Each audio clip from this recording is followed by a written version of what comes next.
Wayne, gostava de saber se todas as pessoas na equipa do museu pensam da mesma forma e também gostava de saber que tipo de reações tiveram da sociedade holandesa em relação às vossas posições, os textos, a abordagem ao passado colonial, ao racismo hoje.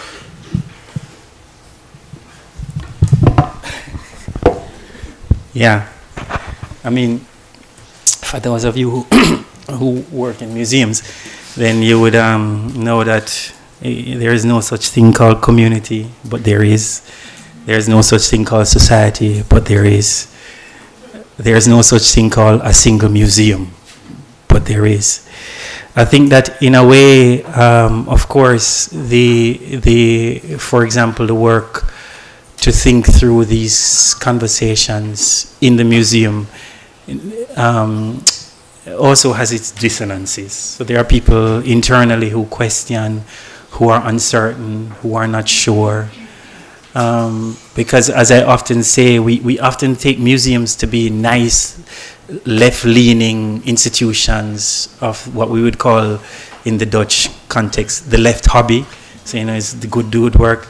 But museums are constituted by people from all political landscapes. However, two things that are important for this. One is that this is something that you suggest as a management team or as a team that you set as an agenda. And you set it as an agenda that this is our commitment. Our commitment is to this future. That's one. And actually, as management team, that you live it as well. That you can't set it and then do other things. So that kind of consistency and living it.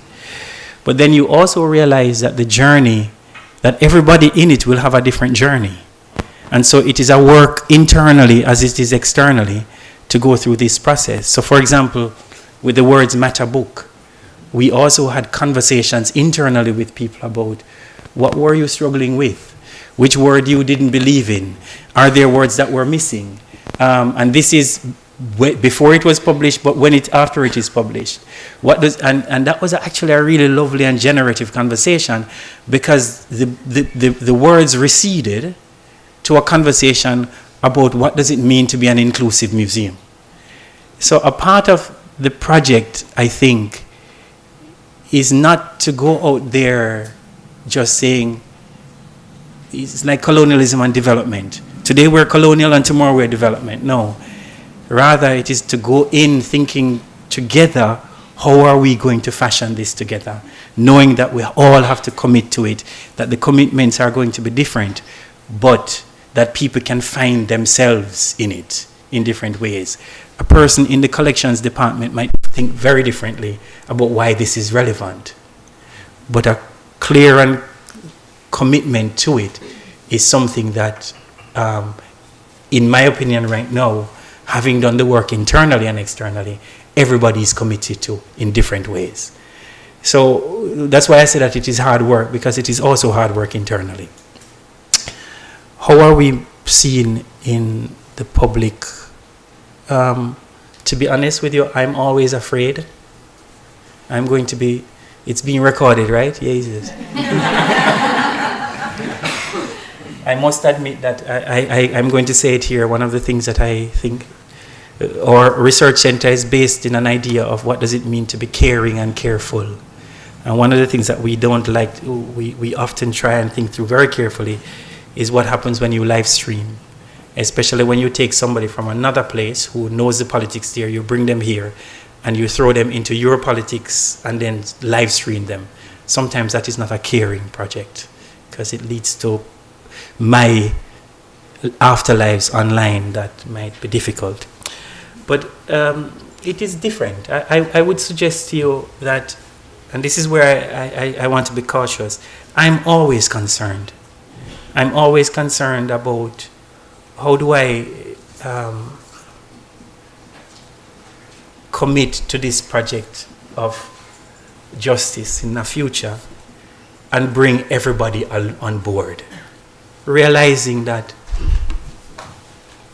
not everybody is committed to the same thing. We just had elections recently, And that opened up a political space that is a quite uncomfortable political space right now. But it is to commit as an institution to wanting to have everybody on board, to wanting to give voice. That is important. Knowing that people are going to criticize you to death. There's one person who trolls us with words matter, and the things that he says about us is, whoa, it's not nice. We have many people who do that. Should we back away from it? No. Our hope is, as I say, how do I conscript you into this project from your different position? And that's important for us. Because if we were going to be afraid and just give it up, then nothing would change. So. Thank you, Wayne. So now, who wants to start? Second question. I cannot have Sou eu outra vez. Tenho uma lista.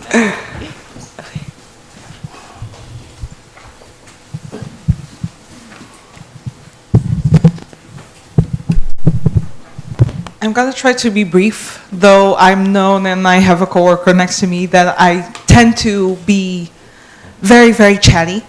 So, my question is regarding to exactly, the museum is not away from society, the museum is not away from politics, and that in the, I think in the European context is very important because administrations can be public, which is the case of various museums in Portugal, and what you do in terms of presentation of work will determine how you get funded and how logistically it works. So, with that said, interference with social work or having exactly activists coming into the museum and administrations that will say, yes, that sounds really lovely, but we're not ready, or we oppose to this because this is considered radical and the views of society about this and this issue are considered radical, and the opposition of the public itself, because the public, at least this is my own bias, the public sees the museum as a showcase of a past instead of a chatterbox of the present, which is my belief. How do you deal with those situations, which is probably the problem that we all struggle in Portugal because museums are poor, because museums are considered as an entertainment, and because museums are seen as probably the worst place to be on earth on a Sunday unless they're free. Because that's what happens when it's free. And we all know it. On my case on Saturdays, now it's Sundays, but well.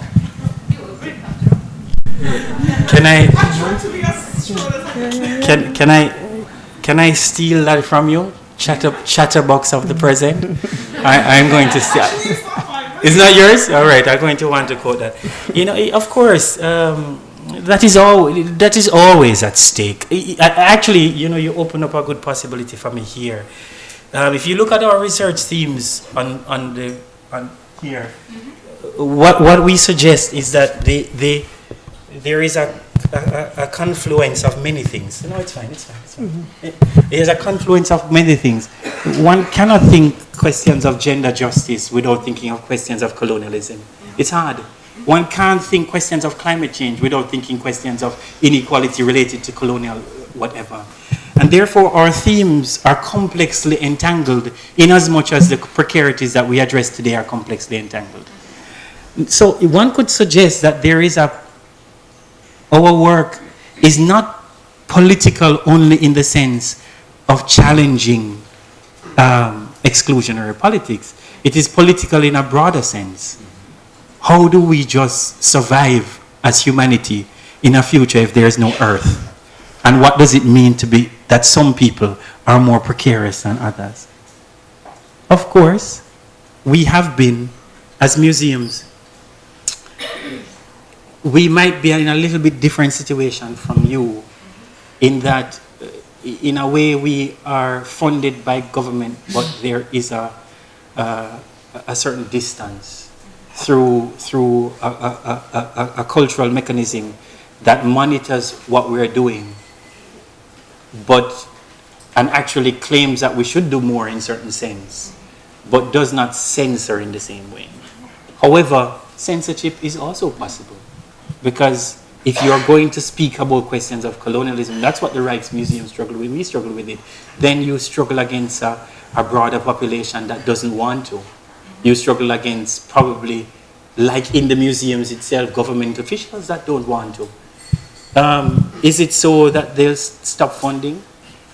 I could suggest that that was one of the problems the Tropenmuseum had in 2013, that questions about its future funding was at stake. And one of the criticism was that it was, one person described it as an institution for Western self-hate.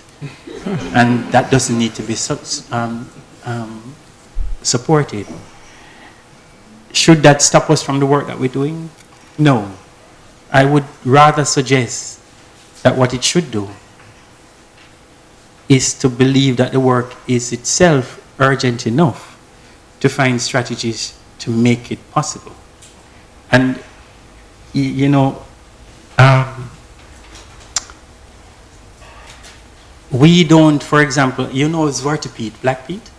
Black Piet, the Black Piet discussion is a discussion that happens in the Netherlands every end of the year about this figure in blackface that marches out.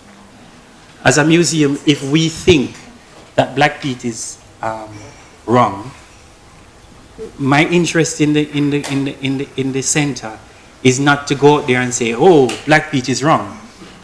My interest in the center and as the museum is to try and help people to understand the genealogy of racial exclusion that produced Black Piet. Because I'm inviting them, conscripting them to think otherwise about what violence they're doing. Some people might call that not radical enough. But I'm interested in just suggesting that sometimes racism is a word that we should always use because it needs to be said. At other times, one needs to understand what exactly is at stake and make that clear to be able to push forward. So that is part of our strategy as well. And I would suggest to you that one other part of our strategy is to ask the question, how, and it is why I said to you at the end, how do we create coalitions for future justice? And that coalition must also try to conscript that very stubborn, and forgive me if I say it very flat, unnuanced, that very stubborn person who imagines themselves identify as white, Dutch, who doesn't want to. And my role is to try and invite them to think otherwise. And I think that that is how we try to do it, without hiding from the fact that the work that we do is political. Obrigada. Quem, se quiser apresentar-se antes de fazer uma pergunta.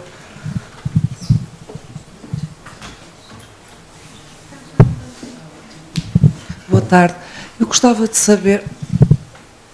Boa tarde. Eu gostava de saber se o vosso museu tem alguma política de aquisições e se sim, em que moldes é que será feita neste contexto do tema que estamos a tratar. Obrigada.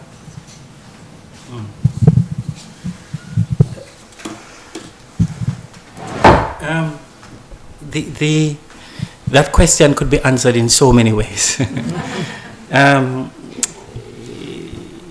The acquisition policies in some ways are aligned, and that's why I said to you that the project of this work internally goes through all departments, sometimes if we don't know. So for example, one of our acquisitions policies, a major part of our acquisition policy is around the question of collecting futures. What future collecting can we do? And so a part of that policy is actually, it is where we start doing the work of rethinking ethnographic collections in terms of design or fashion. So a part of the policy is just that. So if thinking otherwise epistemologically around or in these particular kind of categories around collections is one part of our decolonial work, then that translates directly into our acquisitions policies and what that might mean. But it also translates directly in another thing, which is not just about acquisition. It is about what is the knowledge that is generated about the collections themselves, and what is the hierarchies of knowledge and whose knowledge goes in. So one of the things that we've been battling with is even just this understanding for those people who are really into the museum world of source communities. You know, those communities who come and give you knowledge and put the knowledge in your collection. And because even in that notion is a notion of continued colonial extraction. The idea that you have the collection, you have the new knowledge, and they go back home. So it is complexly intertwined, but I'm not so sure that is what you want to ask me.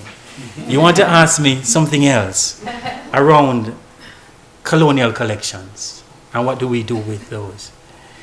I will not speak too much on this, except to say two things. In our research agenda, one of the things that we do is to develop a criticality around certain things that have become norm for museums. So for example, one of the things we say all the time when it comes to questions of restitution, for example, is that we say it was the law at the time. So a part of our intellectual work is to actually ask the question about what law was it at the time? How is the legal also colonial? And what makes that legal colonial thing an entrapment for not moving forward? So we are also addressing that the very core of why it is impossible to give things back, in a sense.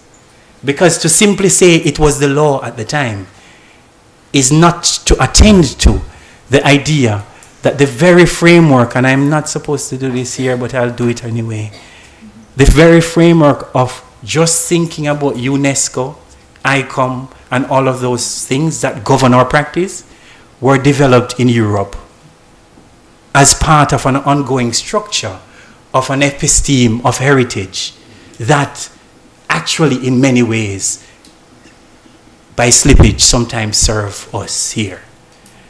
So there is a part of that in the debate structure. So I have an entire series around this question. It was the law at the time. We continue to do provenance research in our own museum. So that is a part of our work. And I'm going to stop after I say this because it's a topic that requires too much discussion for us to get into. But just recently, you might have seen it if you look in the papers, we just announced our framework for how objects can be restituted and what are the procedures, the ways, what are the criteria, and to suggest that this is the space in which we would like to address as well the questions of the colonial and its afterlife. And that is a part of us, but it's also a broader thing. The Rijksmuseum is also doing that. So it was recently a lot in the papers. And so that is where we're at now. So the answer to your question is, it is both a theoretical question, because to be honest with you, I find too often, and this is probably patronizing, but too often our conversation around restitution falters in with certain things. On the one hand, we all know, many museums know, that something like human remains, we don't want to give them back because we want to give them back. We don't want to give them back because we want to undo historical wrongs. We want to give them back because they're taking up space in our storage and we don't know what to do with them. An issue around undoing colonial as a project is not to take that easy road of getting rid of, but to ask more deeper questions around what does the actual act of restitution do for thinking around the historical injustice that is also at the core of people asking back for objects. And for me, that's why I say that a commitment even to projects of restitution must be a deeper project of commitment to anti-colonial work, which is often not the case, or sometimes not the case anyway in the discussion. But of course, the starting point is also a starting point of what happens, rethinking just the heritage regimes that we've come to hold on to so dearly. For example, if it goes back, it needs to go back as we say it should go back. Something like that. May I add to this? Just to say that when I visited the museum, it was probably the first time in a museum that I saw that on the panel texts, the museum was questioning, how did this get here? The museum itself was questioning, and also how open-minded are we in interpreting these objects that come, and I have never seen it anywhere else.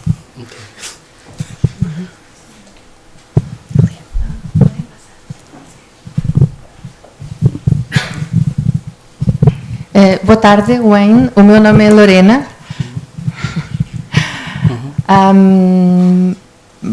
Eu sou investigadora no Centro de Estudos Sociais, numa universidade portuguesa, e neste momento temos entre mãos um projeto europeu cujo nome é European Colonial Heritage Modalities in Entangled Cities.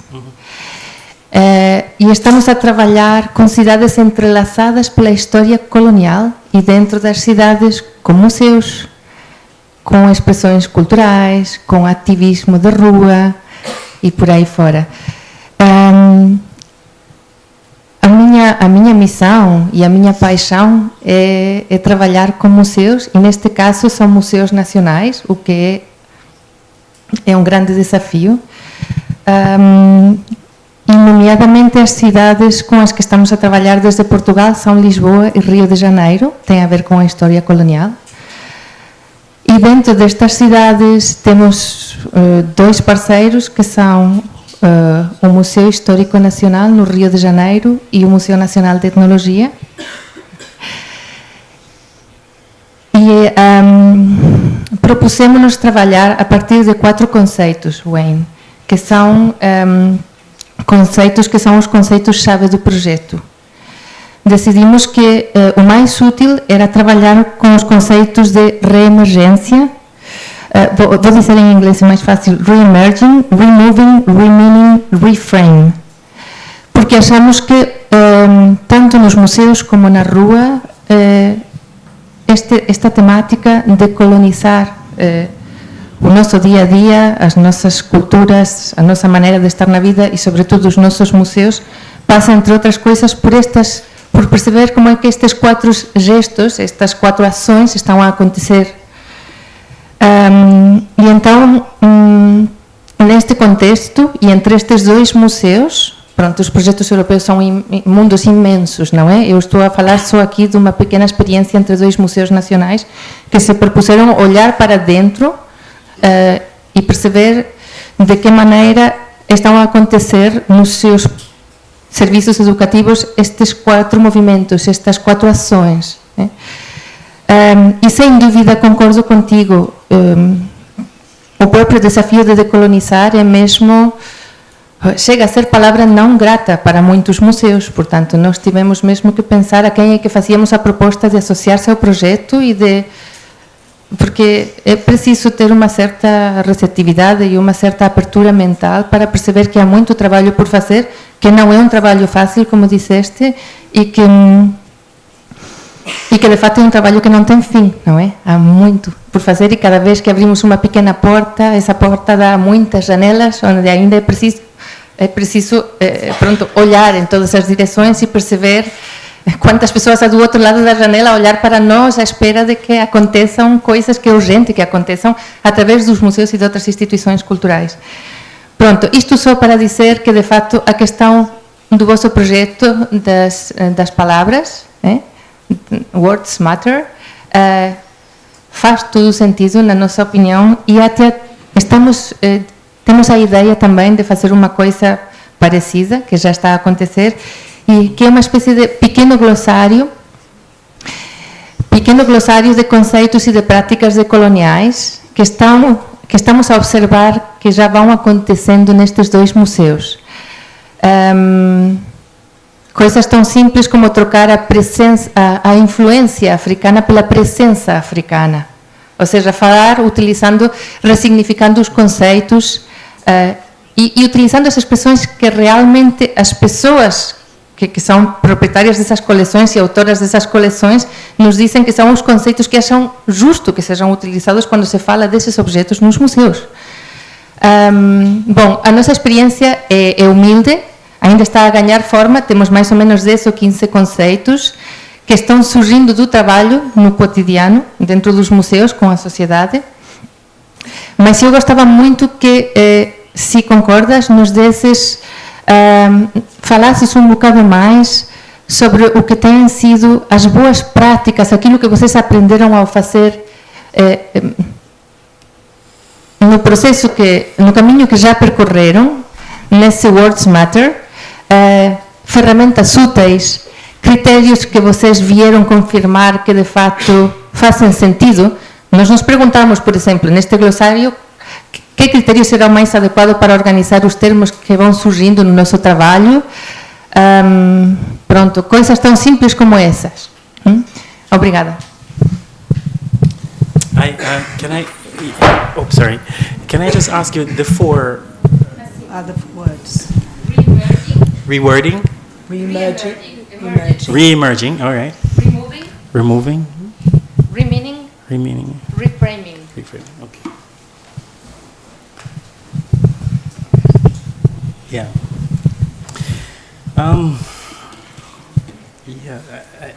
What are the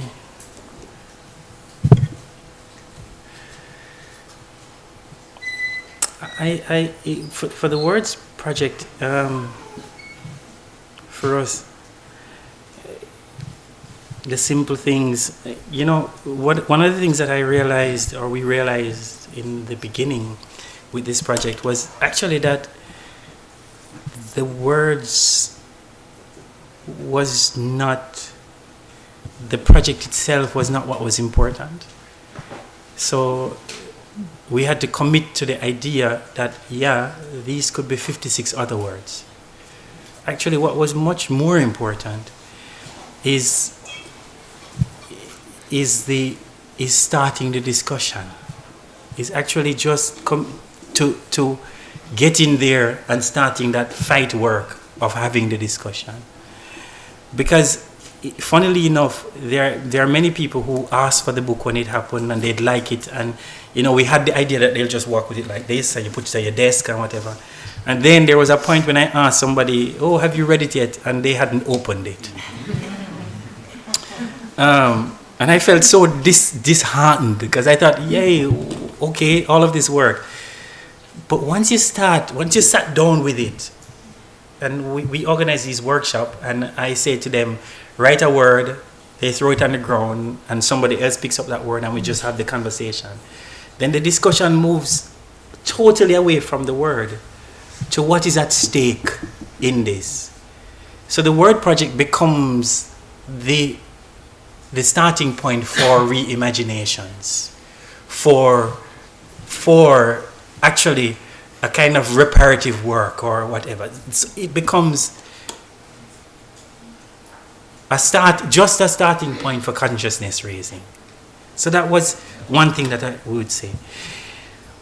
I guess the second thing which is important, and that has to do more with and I say it as well around the restitution issue. We've come so much to be comfortable with what our project is, what a museum is.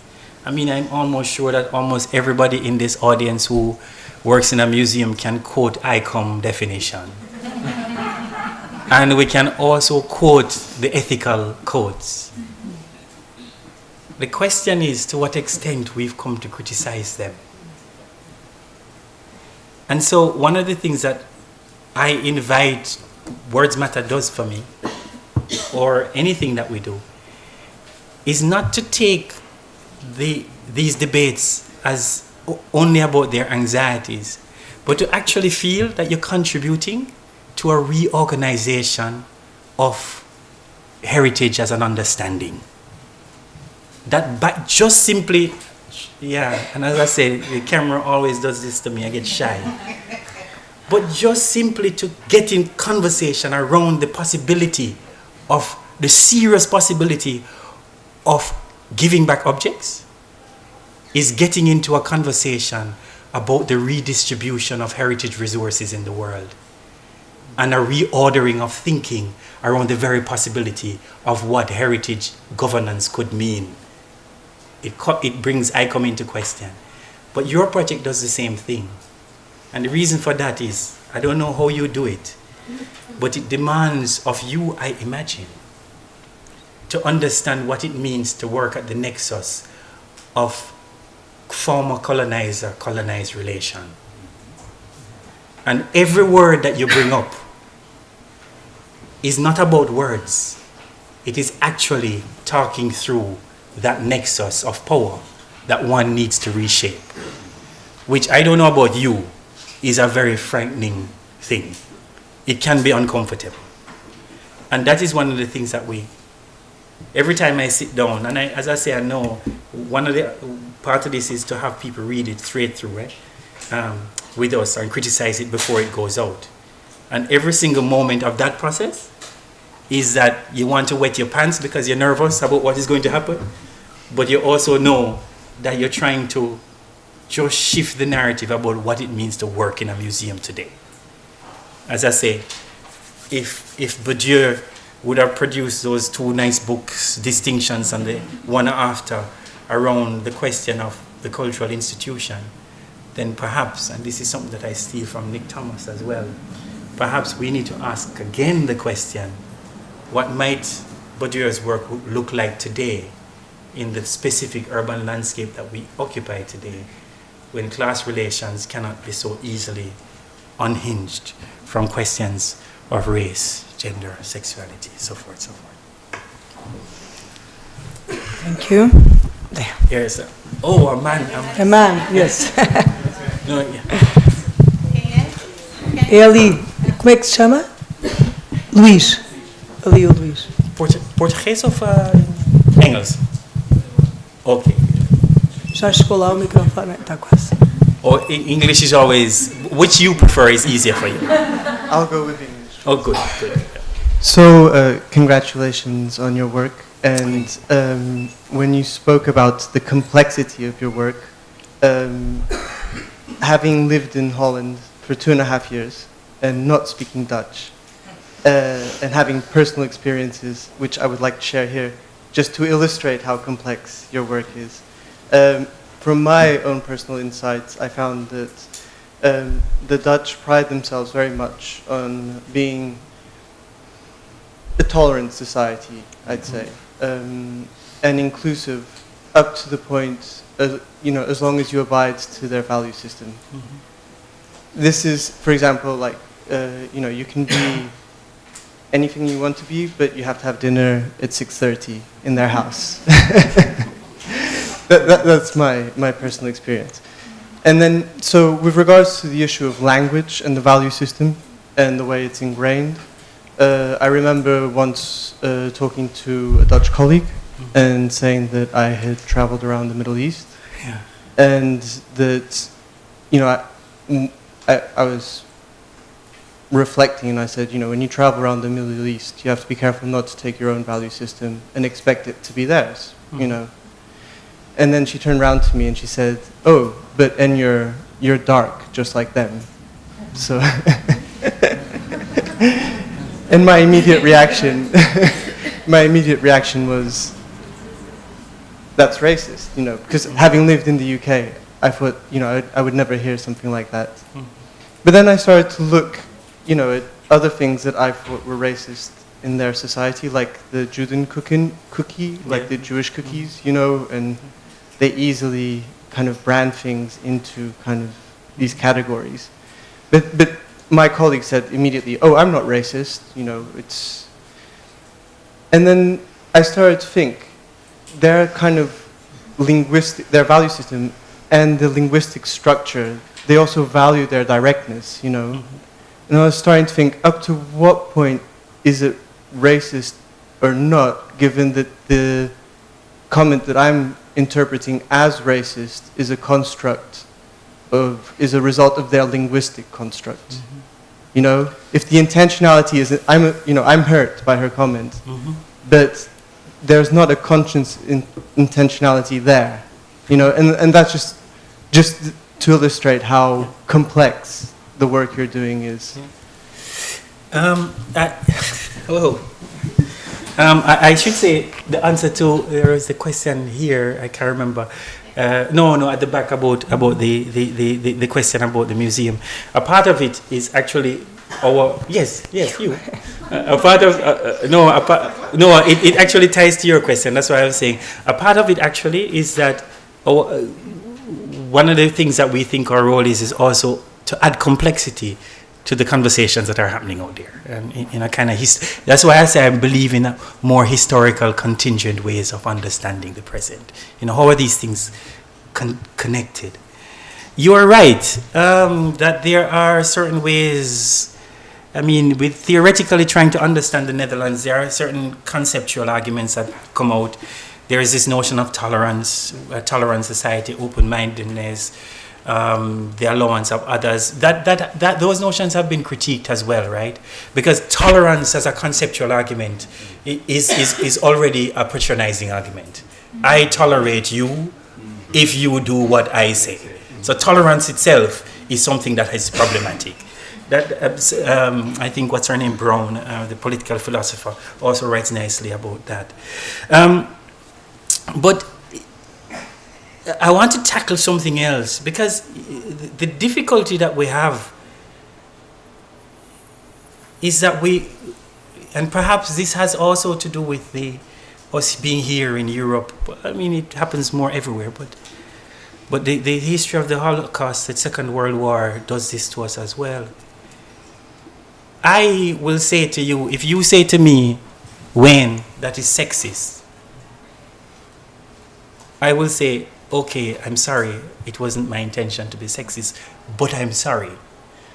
I won't say it wasn't my intention, because intentionality is not the end game. Because I didn't intend to be racist doesn't mean it isn't racist.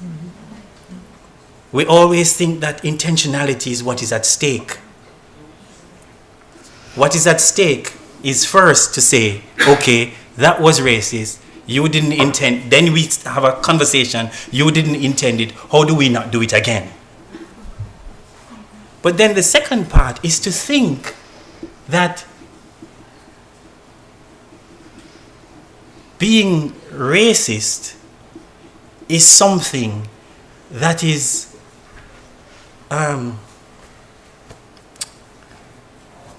deeply enmeshed in your DNA. When I grew up in Jamaica, we used to use the word, growing up, coolie a lot. Coolie, to describe indentured laborers, Indian indentured laborers. That in itself is a racist construct. We all grew up in a racist societies. So for you to say to your friend, colleague, that is racist, is not to say you are evil, is to say you've committed an act of racism. How can we not do that again? We take this accusation of racism as something that is going to, as an irredeemable construct that is so inner to us that we'll never change again. Rather than taking racism as an accusation that says you've committed a certain kind of violence to me based in raciology, drawing on racist construct. I think that once we continue to think that intention is the battle, then we'll never move forward. That's the first step. The second step, once we think that racism is a racist act is something that we should claim, that we've done and then ask the question, how do I move on? When I say call women girls, sexist act, my question next is how do I work at myself to not do it? And if I keep saying it wasn't my intention, then that doesn't do anything for change. All it does is say, I'm not responsible. One has to take responsibility for that kind of act of violence. In the Netherlands, it is complex, but in a funny way, one of the things that I would never say, I think that many of these things are compoundly bound up into our culturally. That is true. For example, one of the beautiful things that I realize in Dutch, the word samenleving, the word for society is samenleving, which is so literal. Samen, together, living together. Or samenwerking, working together as collaboration. There's something beautiful to those words as well. So, for me, it is to suggest that, yes, certain things happen in certain ways in certain places, but I don't expect a kind of teleology, a kind of progressive ideas that the Netherlands will be Britain one day, or that Portugal should look more like the US. No, because I think actually the possibility exists among all of us in our own way to inaugurate different kinds of non-violent futures and presents that we can all learn from. And that is what I would hope, that there are some things in the Netherlands that are okay and others that are not. But you're right, some things are difficult because we have an imagination of ourselves. There's an article by this guy, Paulus Byle. It's a beautiful article about colonial aphasia.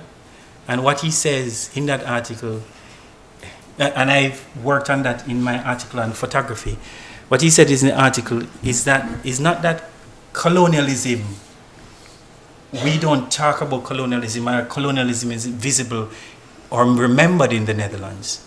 The problem with the Netherlands is that the idea of us being colonial and us being Dutch are hard to coincide, because us being Dutch has this idea of goodness. The first persons to have done international development aid, and those two are struggle against each other. But other things struggle in the UK and here. And it is not to see them as hierarchies of bad, but to see how you can locate them specifically to ask other questions. When I'm asked, where are you from in the US? I'm a little less offended. And you know why? Because sometimes in the US I get the feeling that, pre-Trump, I get the feeling that because so many people are migrants, everybody has a migrant story to tell and they believe they have a narrative of the migrant. When I'm in Europe, that we don't have that narrative. We have a narrative of the migrant as more as problem than the migrant as belonging. Different spaces work differently.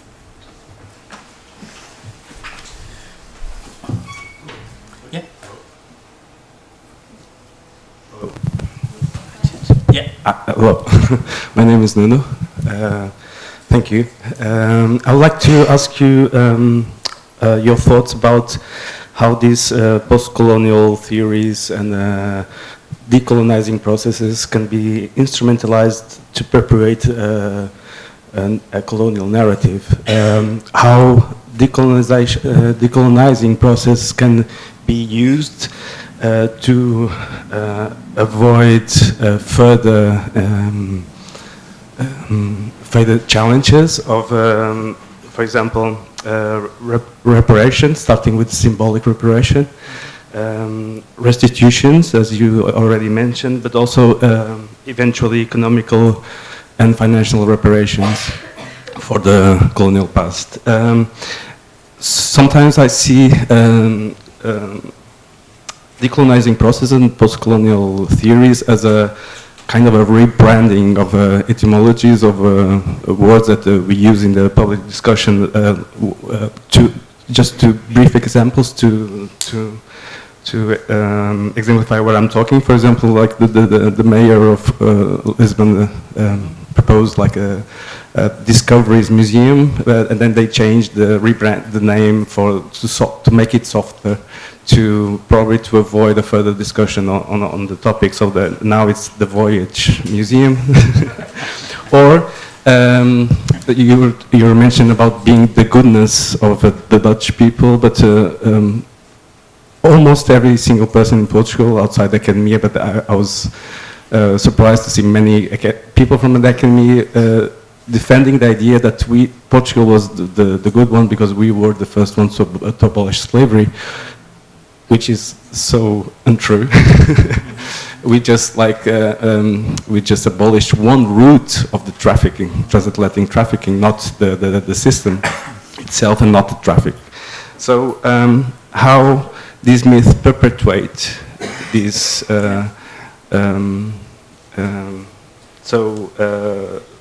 now there's this discussion, there's this current debate about, for the first time I think, facing our historical in the public, wider public. So so briefly, how do you think that, and you can exemplify with your work, have you ever felt that your work was being instrumentalized by government and other institutions? I would like to have your thoughts on that. All right. Can I'm like this because you notice we could do this for all day, right? Because one of the nice things about investing in thinking plural polities, what we call multicultural polities, is actually the gentleman in the back who asked me the question. What's your name? Reese? One of the interesting things is that even the question about having dinner at 6, that is in imagination in the Netherlands today. We have this imagination that's what you do. But one of the things that post-colonial migrant populations do about a city like Amsterdam where so many people are from everywhere, it means that very construct is a myth in many places. Oh, yeah. But what I mean is that this actually is just one of the things Angela Davis said to us, when we should also acknowledge when we have also won certain battles or when things have changed. Because if you can't understand the change that you've made, then you can't really battle for a future. Sometimes you're shadow boxing when what you should understand is where you are at in the moment, right? And it doesn't mean that you're better off. Sometimes the change is bad. So it's just to understand the moment. To answer your question, yes. To be honest with you, I'm going to do this in multiple ways. I'm going to do it. I must admit to you guys that I deeply believe in scholarship, in intellectual work. I love it, but I am not a believer in the idea that scholarship is something that is objective out there and that my subjectivity isn't a part of it. I am the person who does scholarship. It means, therefore, similar to how when I come through an airport in the US, my body says something to the security guard, that also happens in scholarship. So, from a personal perspective, sometimes I also feel instrumentalized. The black person who goes out there to say that this is good, and therefore it is good.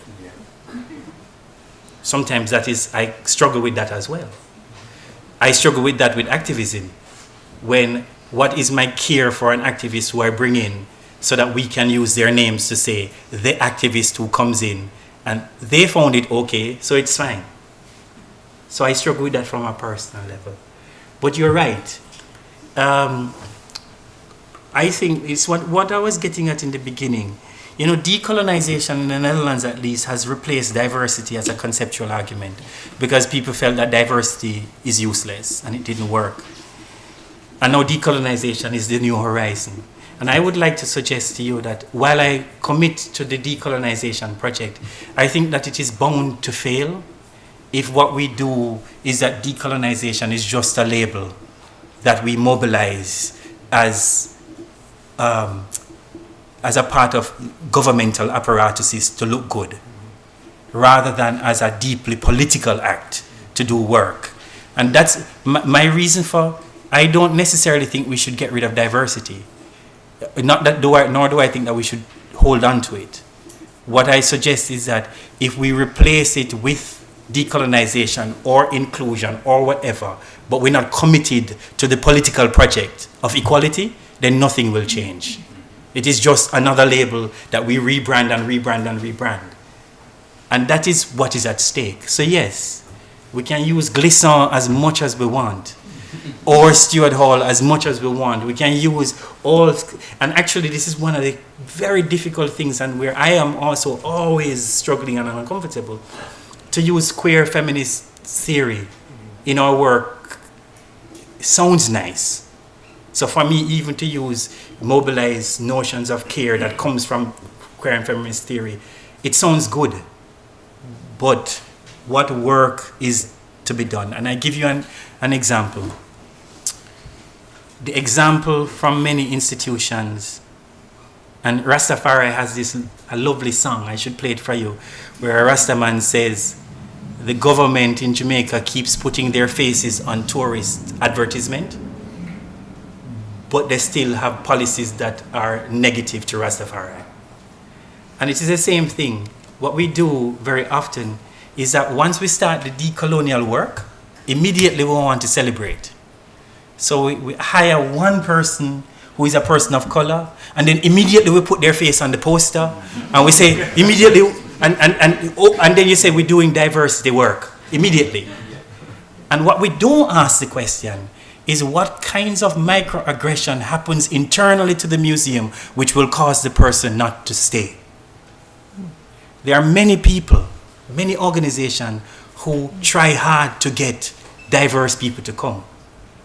But then they come in, and the first day that the quote-unquote black person is late, there is a joke that is made, oh, black people are always late, right? Yeah.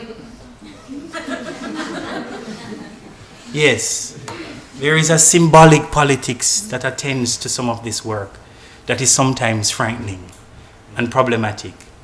And actually, what it is that it's also dishonest to the critical work that activists have been doing outside. And so I am cautious in that as well. For us, as I said to you, it is about the stance you take and the commitment. But I can tell you that even for us, sometimes we struggle internally with this. Because I must admit that I also sit in the management of the museum and as one of the directors of the museum, you could say. And in that, there are days when to be able to try and get your next funding round, you need to celebrate something. So then you have to ask the question, what is the ethics of claim that you make that is honest?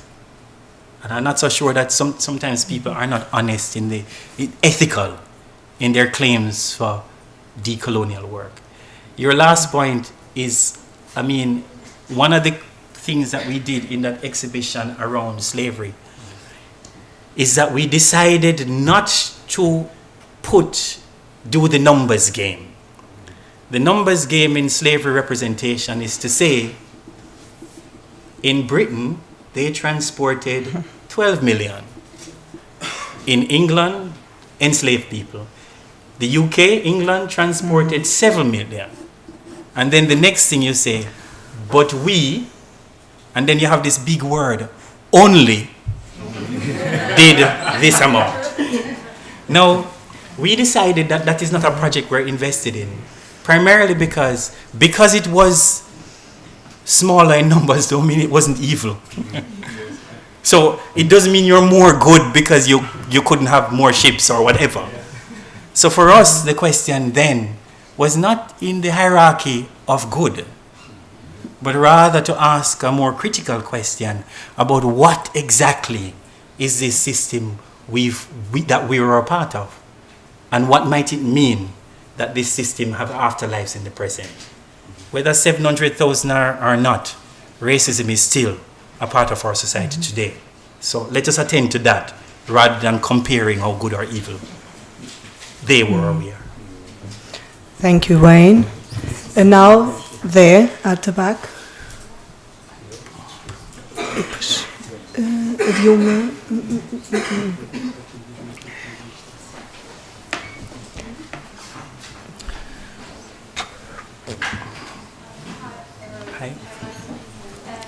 Ainda não está. Now? Yeah. Okay. Anna from graduated in anthropology.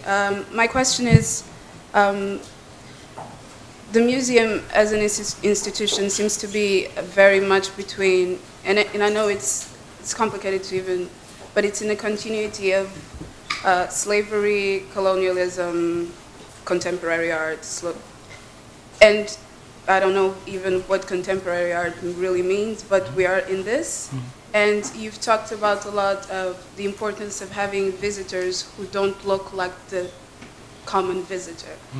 But at the same time, I ask, and I want to listen to your position of how can we have the diaspora in the artistic, having a place within the museum for the artistic and historical heritage and cultural, material culture of the diaspora that lives in Europe, given the fact that it's consistently ignored and put into the box of colonialism, but then we realize that it doesn't really work out because we have the restitution, and then we understand, oh, okay, so Africa, they building their museums, the artists going there, but there's still the identity crisis of where does the diaspora fit in? And then what happens a lot with the activism that I know is that the young ones decide to create art outside the institutions, into the places that represent their situation and their status. And as you said, it's about the precarity of our lives and the lack of visibility and position of power. So we step aside and actually turn our backs to the museums, even though we understand that we should actually try to get into the museums. Yeah. So how do we create this bridge? Because we are not part of one side or the other, we are a combining of everything. So we represent something that is not in any of the discussions today. Yeah, I mean, you ask, yeah, actually three complex questions together. I'll start a little bit with the last one, about creating outside. You know, and I must admit that this is going to be very, very, a very kind of personal position as well, because I'm inside, right? And what does it mean to be inside? Did you watch, have you ever watched Kill Bill, the film? No, it just starts out with this scene where he says, are you from the bride side or the groom side? So it's like, which side are you on?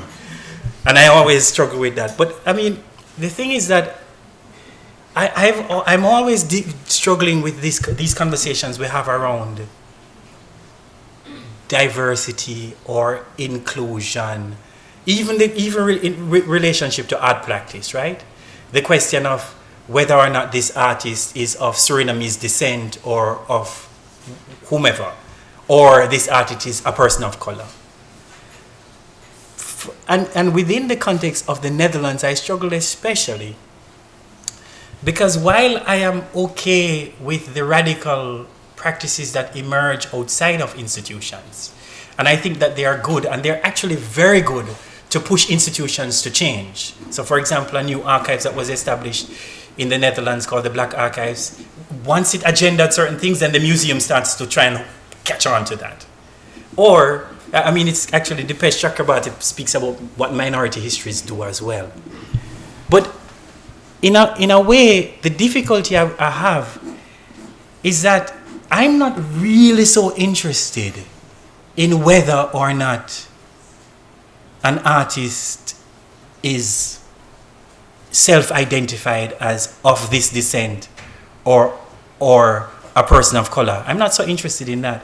What I'm interested in asking is, why has the art institution continued to ignore the experiences of those artists who are not white Western? I'm interested in what kind of art histories am I writing if all of the art histories I'm writing is about a particular group of people. It is like me asking a question around philosophy and having a conversation, and forgive me here, I'm not a philosopher, so I'll make a slippage, so the philosophers in the room, we can discuss it after. It's like me me going back to a discussion of whether Kant, in his, just before he wrote the Perpetual Peace, he said a few things earlier that was particularly racist. And I'm going to have a discussion about whether or not he was racist or not. Okay, for me, yes, he was racist. But my investment is not in that. My investment is to ask, what does philosophy look like if its object of study is only a small part of humanity, and then it generalizes it for a study of the human? I'm more on the side then of somebody like the Racial Contract. What is he called again? I'll remember his name, from New York. Because I think that if we were to think through what the project of philosophy should do, then its understandings must emerge from the human as a broad category and not from one small group. I say that to say to you that inclusion for me is not about having 4 black people in a room or in my staff. Inclusion for me in a museum context is to ask another question. I get public money to serve the citizens of the Netherlands. Today, the citizens of the Netherlands are a multiplicity of differently constituted citizens. My work then is to ensure that the programs that I do are at least, it should be so that people, that you say as an activist, I don't want to come. But my responsibility is to do something that might invite you to come. It is my work as a responsible museum worker to you as a citizen, differently constituted from the other person, that it should be inviting enough. And in saying that, I can tell you that one of the difficulties I have in the Dutch system, much of the funding is kind of, it's a complex, intertwined, right? So art practice, you have a lot of funding for art still, although whatever, dropping, activist practice, education practice, all of these things are structured around funding and funding bodies, right? So you go to the Mondrian for funds, or the Prince Bernhard funds, or whatever. If we continue for people of color, let's say that way, activists of color, to continue to practice outside of the margins, and if we continue to make that the conditions in which they want to work because the institutions aren't changing, then what we do is that we continue to commit to their precarity, because they will never get any other funding.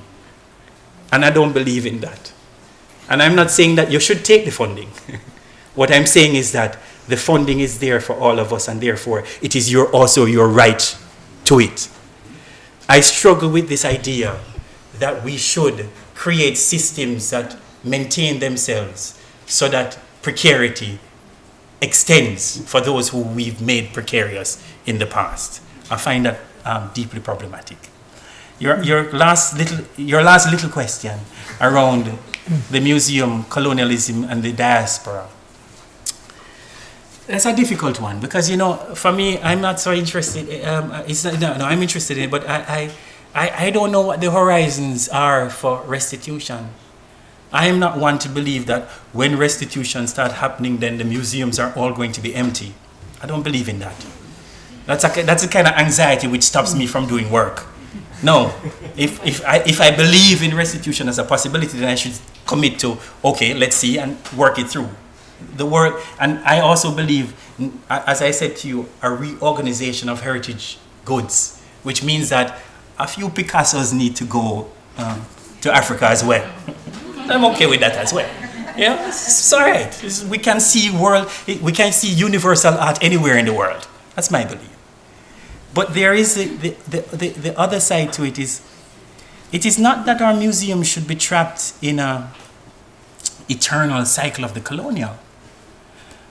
I'm going to share a little bit of a dream with you, and I hope you don't crucify me for it. in the criticism of ethnographic museum, which I think has been happening for the last 30 years, and have been really productive to push museums forward, which I believe in strongly. There is something else that I believe that we've not allowed objects to do. And you know what that is? That what we've done with ethnographic museums, in my view,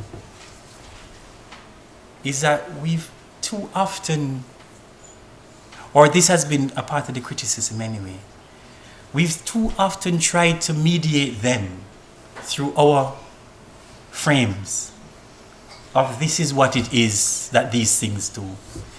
And one of the things that I'd like to suggest that an ethnographic museum should have done, or we could do, is that these museums might be places where we can, in fact, say to ourselves here in Europe that you are tiny, provincial, that the way you've understood gender, sexuality, climate relations, planetary whatever, is only one in millions of ways of how to be human in the world. And so there might be another way of thinking about these objects and what they could have done, which we've not, perhaps some people have, and perhaps here I've never been to the museum, so I might be incautious in saying that. It might be urgent for us to think, how do these collections help us to think otherwise about what it means to be human and what it means to live in the human, non-human world? That is what they might propose. And in that, I would suggest that the diaspora is a beautiful space, because one could suggest that Europe was already, if we want to imagine these strange past where Europe was always, what you call it, monocultural, and everybody looked alike, and it is only since recently that everybody is coming in. I don't believe in that. But what is interesting about ethnographic museums as well is that you can consider them to be diasporas even before the diasporas came. And in that, there is a potential for thinking differently around struggles, battles, interculturality, but also what does it mean to inhabit a particular space in multiple, and what Glissant would say, ways. That kind of relationality, but also one that you don't always have to understand in opacity. And I think that that's a possibility. Hope I explain it. If not, then we can talk after. Well, I'm sorry to the people that still wanted to talk, but we'll have the opportunity of doing so in the afternoon.